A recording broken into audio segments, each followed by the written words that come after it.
Cocoa కొబ్బరిలో అంతర పంటలుగా తమలపాకుతో పాటు పలు రకాలైన కూరగాయలు పండ్ల జాతులను వేసుకున్నారు. వీటికి 10 రోజులకు ఒకసారి ద్రవజీవామృతం, పొడిదుక్కిలో ఘనజీవామృతం, పంటకు అవసరమైన సమయాల్లో కషాయాలు అందిస్తున్నారు. అదేవిధంగా పంటలో ఉత్పత్తి పెంచేందుకు పంచగవ్యతో పాటు కోడిగుడ్డు నిమ్మరసం ద్రావణాన్ని పిచికారీ చేసుకుంటున్నారు. ఈ విధంగా రైతు సాధికార సంస్థ నిర్దేశించిన రాజీలేని సూత్రాలను సాగులో పక్కాగా అమలు చేస్తున్నారు.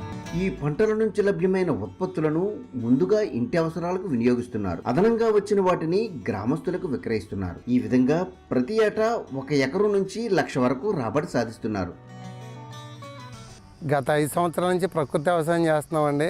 కూరగాయలు వచ్చి దాదాపు 10 రకాల కూరగాయలు పండించడం జరుగుతుందండి. అన్నీ కూడా ప్రకృతి వ్యవసాయ పద్ధతులు పాటించుకుంటూ పండించేయండి. భూమిని 365 రోజులు భూతాపానికి భూమి గురి కాకుండా కప్పి ఉంచమని చెప్పిన విధంగా పాటిస్తూ దాని మీద మళ్ళీ ఆదాయాన్ని పొందుతున్నాం. ఇలా పలు పంటలు వేసుకోవడం వల్ల కూడా భూమి బాగుంటుంది, మనకు అదనపు ఆదాయం కూడా రావడం జరుగుతుంది.